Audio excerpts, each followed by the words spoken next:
Hello and welcome. Closely related to the concept of surrender, the concept of detachment is prominent in David R. Hawkins' teachings. An interesting paradox with detachment is that when you're detached, you also seem to enjoy your experiences more.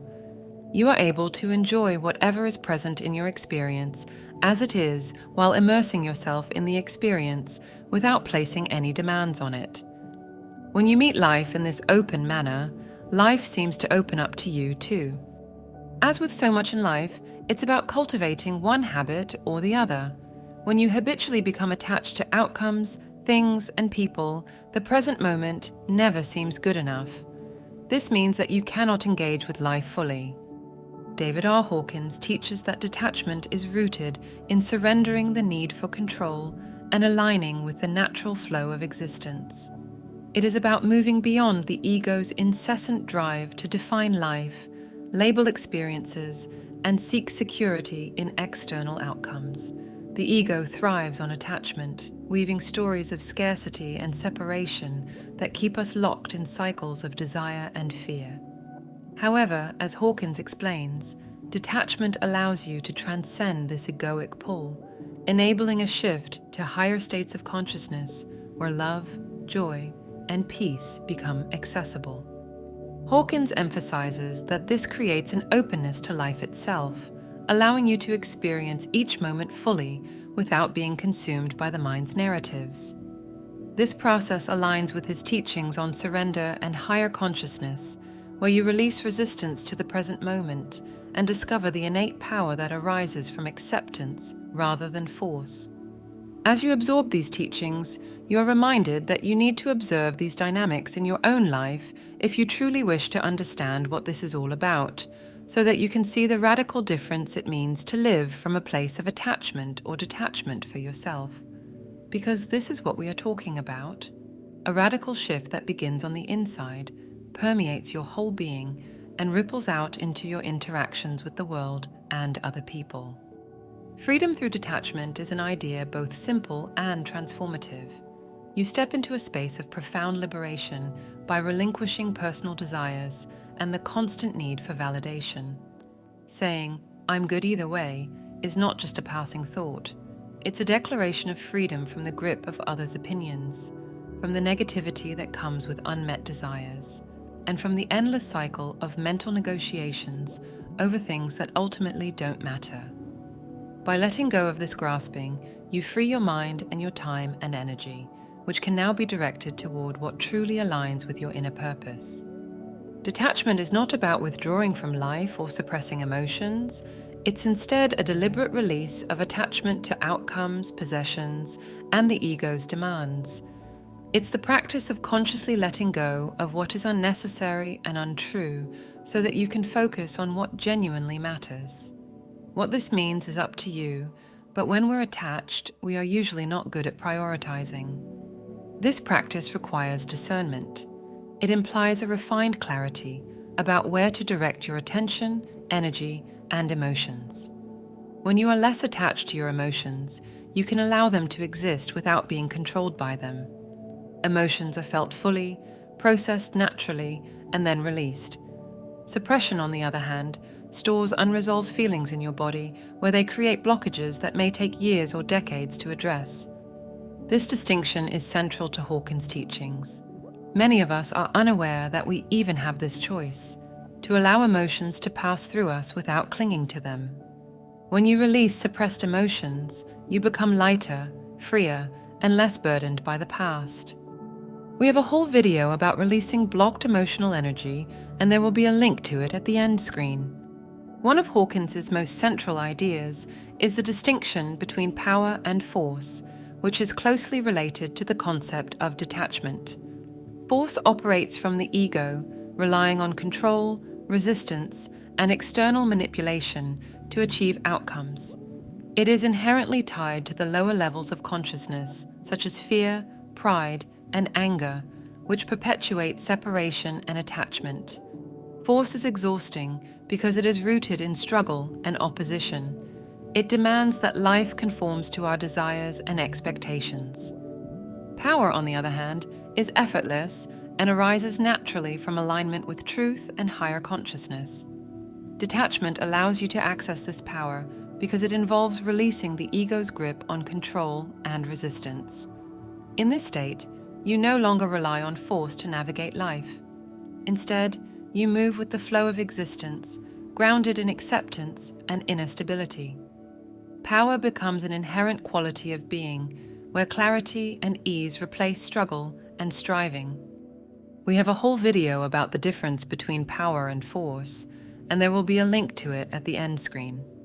As you can see, detachment is not a denial of life, but instead a mindful surrender to its natural flow.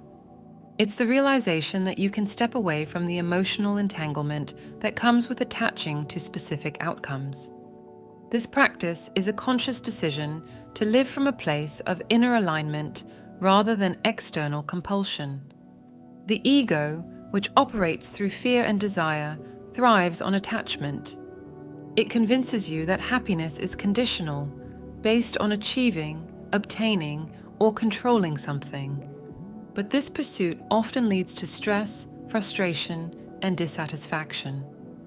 Detachment breaks this cycle, freeing you from the ego's grasp and allowing you to live with greater peace and authenticity. Take a moment to reflect on your own life. What unnecessary attachments hold sway over your mind and actions?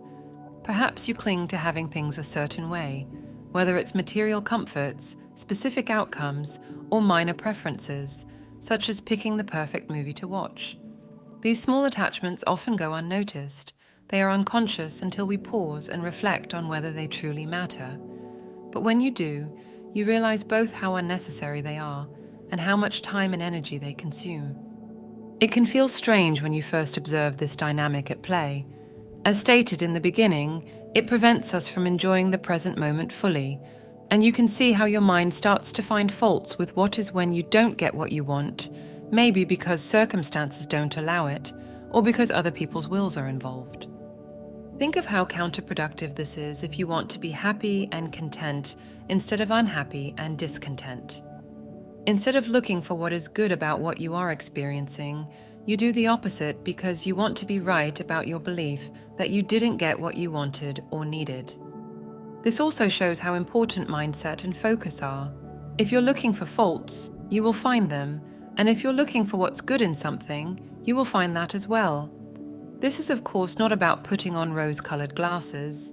Some experiences are difficult to find anything positive with, while others are unequivocally positive, but for the most part, our experiences have a bit of both, and depending on how detached from having things a certain way, you tend to either gravitate towards the positive or negative aspects. To a large extent, you see the world that you want to see, and the one you want to see, insanely enough, is far from always the one that will make you happy. In modern life, the dynamic of attachment is amplified. We are inundated with stimuli designed to capture our attention and reinforce the idea that our worth is tied to possessions, achievements, dominance, or external validation. Detachment becomes a powerful antidote to this cultural conditioning. When you stop chasing what doesn't truly matter, you find clarity about what does. And you often realize that what truly matters is already present right here and now, whether it's loved ones, books, spiritual practices, creative pursuits that are enjoyed for their own sake and not for the outcomes they are expected to produce, or something else. Hawkins emphasizes that detachment is more than a psychological practice. It is deeply spiritual. As you detach from egoic desires, you open yourself to higher levels of consciousness. In his map of consciousness, Hawkins charts this journey. Detachment correlates with moving beyond lower vibrational states, such as fear, anger, and pride, into realms of courage, acceptance, love, joy, and ultimately peace. When you release attachments, you stop being ruled by the mind's constant commentary about situations and outcomes. You stop reacting impulsively to emotions triggered by unmet expectations. Instead, you navigate life with grace and composure.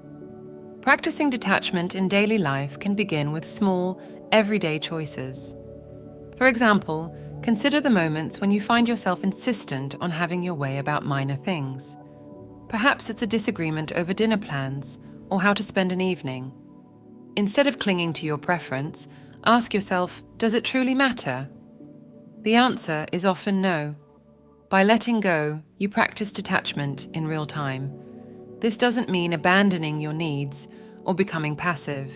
Rather, it's about consciously choosing your battles, so to speak, and saving your time and energy for things that you deem truly important, even from a higher, detached perspective, where it's not about having your ego's desires met and still with detachment from the final outcome. Remember that you are usually not aware of how much importance you attach to things that, upon examining them, you realize are very trivial, and just by becoming aware of this, you begin to change it. The benefits of detachment are numerous.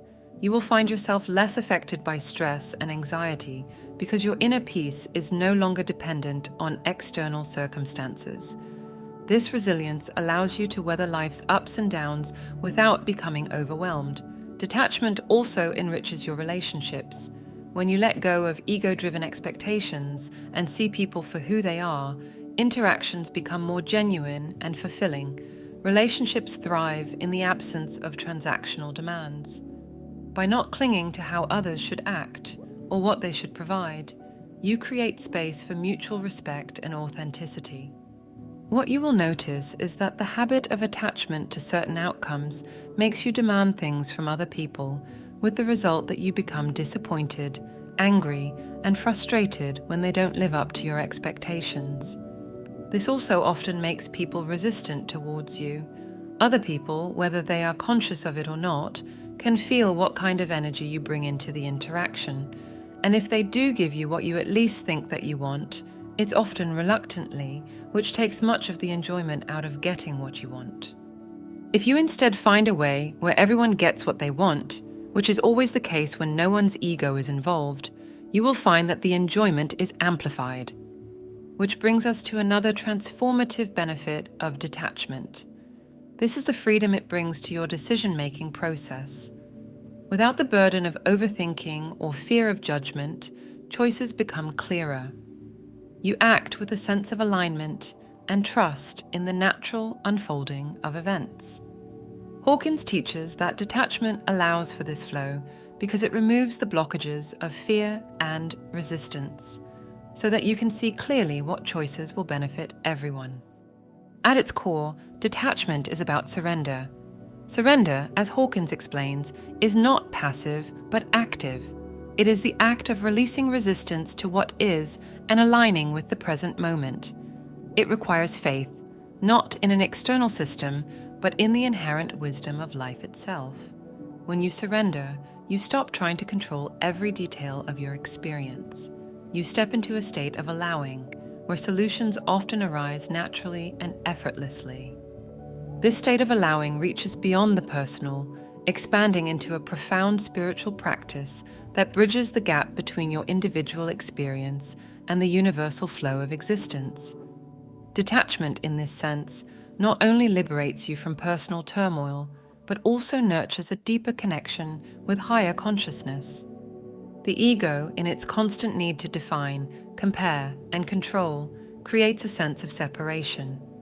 It builds narratives around me versus you, mine versus theirs, and success versus failure. These stories reinforce the illusion that you are an isolated self, cut off from the wholeness of life. This perception fuels a cycle of striving, defending, and fearing loss, as if your existence depends on maintaining this fragile identity. By letting go of these narratives, you dissolve the boundaries that the ego creates. You begin to see life not as a fragmented series of disconnected events, but as a unified field where everything is interwoven. Attachments to these egoic stories act as barriers to this realization, keeping you locked in a mindset of separation, where others are seen as competitors or threats, and where fulfillment is always somewhere out of reach. These attachments perpetuate a sense of disconnection from others, from the world, and ultimately from your true self. When you release these attachments, you experience the interconnectedness of all life. You come to see that beneath the apparent differences and divisions, there is a shared essence. This shift in perception allows you to feel more at ease with others, with your circumstances, and with yourself. Fulfillment, then, is no longer something to be attained in the external world, but something to be realized within. It becomes clear that peace and wholeness were always present, simply obscured by the ego's insistence on defining and separating. Through this lens of unity, detachment becomes a path to uncovering what is timeless and ever-present. It's not about withdrawing from life, but about engaging with it from a place of openness and flow. When you release what perpetuates separation, you align with a deeper truth that connects all existence. This truth is the foundation of fulfillment, not as a destination, but as a state of being revealed through surrender. We have a whole video about surrender, and there will be a link to it at the end screen. It's essential to remember that detachment is not an endpoint, but a practice. Life continually presents opportunities to deepen this practice. Each time you notice an attachment or a moment of resistance, you can choose to let go. Over time, these choices become a habit, as they build a foundation of peace and freedom. Hawkins reminds us that the more you let go, the closer you come to your true self, a self unburdened by ego and filled with the lightness of being. In conclusion, detachment, as David R. Hawkins describes, is a gateway to inner peace, resilience, and spiritual awakening. It is the practice of releasing egoic attachments and aligning with higher states of consciousness. Through mindfulness, surrender, and an ongoing commitment to let go of what does not serve you, you cultivate a life of clarity, joy, and freedom. Ultimately, detachment is not about losing. It is about discovering the vast potential of what remains when you let go. Finally, this is about directing your attention toward what is going on in the present moment, and it's about making a choice where you gradually shift into living from a higher state, a state of liberation from mental constructs that limit you and hinder you from engaging with life fully. Therefore, it's crucial that you become aware of what is truly driving you. Is it the conditional, attached, forceful state of the ego, or is it the open, unconditional, detached state of your higher self, which is ultimately a pure, individual expression of infinite consciousness? When you're on this journey, it's important to be wary of your mind's tendency to trick you into thinking that you are detached when you're not. It's not uncommon that thoughts tell us that we are in a detached mode, while we, at the same time, frantically try to force a certain outcome. This is how tricky our minds can be, and, in essence, this is part of our attachment to the false self that we have constructed with the word machines inside our heads. Therefore, a crucial aspect of detachment is the detachment from our identification with our thoughts. Every time we catch ourselves when we get caught up in our mind's narratives about us, the world, and other people, and choose to detach ourselves from it, it contributes to the cultivation of a new mental habit. As this process progresses, the ego's grip loosens a little bit more with every moment of clarity, and we thus take one more step towards total, open surrender to the present moment. You've now reached the end of the video. Remember to like and subscribe. Thank you for your time.